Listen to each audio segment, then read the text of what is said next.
Bonjour et bienvenue à tous sur la chaîne OpenEye. Un jour, je me suis assis près de mon collègue Serge dans la cuisine de mon lieu de travail pour manger mon déjeuner. C'est un homme qui approche de la soixantaine, plein de vie, très souriant et toujours de bonne humeur. Il a un corps svelte, beaucoup d'énergie et un très bon état de santé générale. Je l'ai vu entamer son entrée, des légumes crus pleins de couleurs et des graines germées sur le dessus. Ce n'était pas la première fois que je le voyais manger ce type d'entrée, généralement suivi d'un plat très appétissant. Alors, je lui ai demandé « Serge, ce que tu manges a l'air vraiment savoureux, ce sont des légumes crus et des pousses ?» Il me répondit avec un grand sourire « Oui, en quelque sorte, en réalité, c'est ma dose quotidienne de probiotiques. » Je me suis senti un peu bête, car malgré avoir entendu ce terme quelques fois auparavant, je ne savais pas réellement à quoi il faisait référence. N'ayant pas peur de me ridiculiser, et parce que je suis très curieux, je lui ai demandé de m'en dire plus. Durant tout le repas, il me raconta avec éloquence et conviction les étonnants atouts que les probiotiques ont sur notre santé, quels aliments du quotidien en contiennent, et il m'expliqua même comment en préparer facilement chez moi. Après avoir creusé le sujet pendant quelques mois et après avoir réussi à confectionner mes propres probiotiques à base de légumes, je pense avoir réuni suffisamment d'informations pour vous présenter un sujet qui semble être très tendance ces dernières années et qui sera sans nul doute plus que bénéfique pour votre santé. Je partagerai aussi une recette probiotique super facile à la fin de cette vidéo, alors restez avec moi. Bon alors, c'est quoi ces fameux probiotiques ? Il y a une connotation négative au mot bactéries, mais elles ne sont pas toutes mauvaises. Nous avons tous des bactéries et des levures naturellement présentes dans notre organisme et elles sont essentielles pour notre bon état de santé.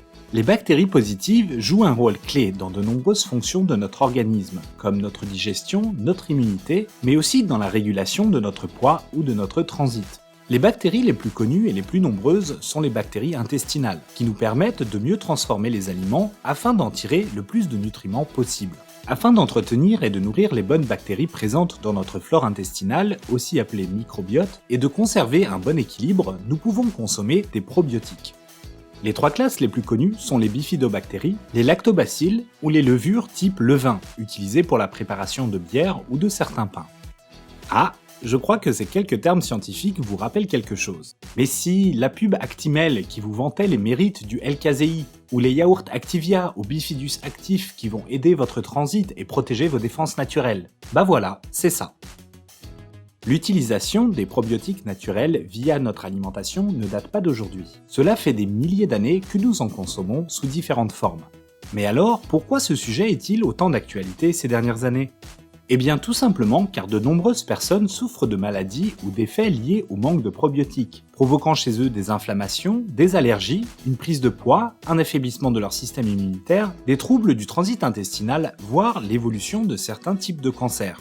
En effet, un régime alimentaire malsain, un stress constant, l'abus d'alcool ou de cigarettes peuvent avoir des effets négatifs sur notre flore intestinale, et nous aurons alors une forte présence de mauvaises bactéries et un manque de bonnes bactéries, soit une flore intestinale défectueuse, aussi appelée dysbiose. La flore intestinale endommagée peut causer des maladies chroniques, comme les maladies intestinales, la maladie de Crohn ou encore le syndrome du côlon irritable. Dans certains cas, les médecins peuvent aussi nous prescrire des traitements à base d'antibiotiques. Ces traitements ont pour rôle de détruire les mauvaises bactéries afin de nous guérir, mais malheureusement, nos bonnes bactéries seront aussi détruites. Ah d'accord, mais quels sont les avantages pour ma santé ? En consommant des probiotiques fréquemment, nous allons pouvoir permettre aux bonnes bactéries de proliférer correctement, rétablissant ainsi une harmonie très bénéfique pour notre santé. Nous noterons déjà une meilleure digestion et un meilleur transit intestinal, soit moins de ballonnements, de douleurs abdominales et de diarrhée. Les infections seront aussi plus rares et moins sérieuses, car notre système immunitaire sera renforcé par ces bonnes bactéries. Ils faciliteront l'absorption du calcium, du fer et du phosphore, mais aussi la synthèse de certaines vitamines, telles que les vitamines K et B. Selon certaines études, cet équilibre de notre flore intestinale jouerait même un rôle sur certaines maladies neuropsychiatriques comme l'anxiété, la dépression et les troubles bipolaires. Enfin, chez les femmes, il préviendrait des récidives de mycose vaginale. Je pense que nous sommes tous d'accord pour dire que ces bienfaits sont déjà amplement suffisants. Mais pour ceux qui ne seraient pas encore séduits, voici quelques raisons supplémentaires. La peau, elle aussi, est colonisée par des bactéries. Lorsque les mauvaises bactéries prolifèrent, en raison de l'âge, d'une hygiène mal adaptée ou de traitements antibiotiques, elles peuvent déséquilibrer le microbiote cutané et causer des inflammations, rougeurs, irritations, sécheresse, ainsi que des pathologies comme l'acné ou l'eczéma. Les probiotiques auraient même une action anti-âge en renforçant cette barrière cutanée. Et enfin, la consommation de probiotiques peut aussi nous aider à maigrir. Équilibrer sa flore intestinale est donc un atout minceur. Le Lactobacillus gasseri aurait un effet positif sur notre tour de taille et notre IMC, indice de masse corporelle. C'est fascinant tout ça. Mais quels sont les aliments qui contiennent ces fameux probiotiques ? Facile d'accès et disponible dans un large choix, les probiotiques présents dans les produits laitiers fermentés, ces mêmes Lactobacillus gasseri, sont très bons pour notre santé. On les retrouve dans certains fromages, le yaourt, le kéfir et même dans le chou fermenté. Si nous choisissons un yaourt, prenons-le plutôt nature et pensons à vérifier la liste des ingrédients, car celle-ci doit mentionner ferment lactique. Le kéfir, un cousin du yaourt, est aussi produit par fermentation du lait avec des grains de kéfir. Ils sont tous deux très bons pour notre équilibre intestinal. Nous trouverons aussi de grandes quantités de probiotiques dans le vinaigre de cidre, la levure de bière, les cornichons, les légumes fermentés ou dans le pain au levain.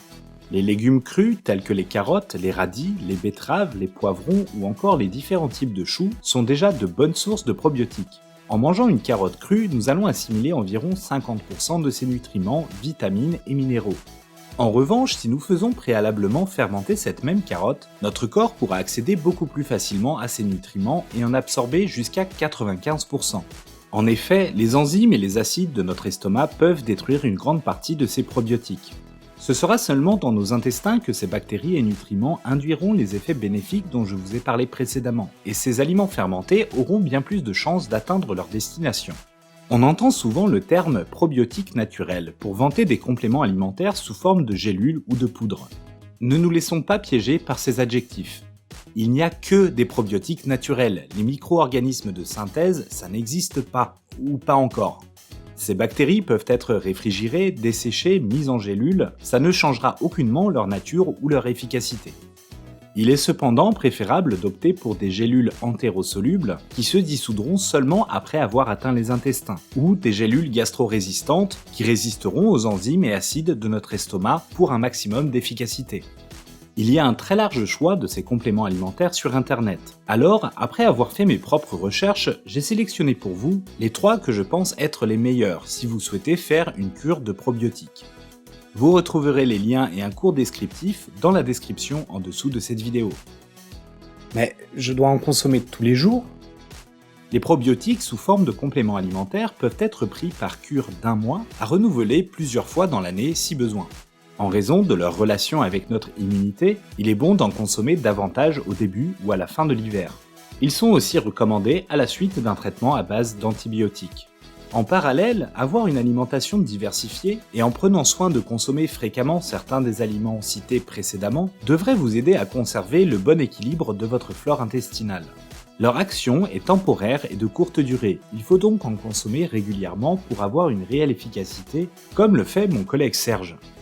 Si vous avez consommé un ou plusieurs repas copieux, durant les fêtes par exemple, très riches en sel, en sucre ou en gras, les probiotiques vous aideront aussi à redonner un élan à votre microbiote.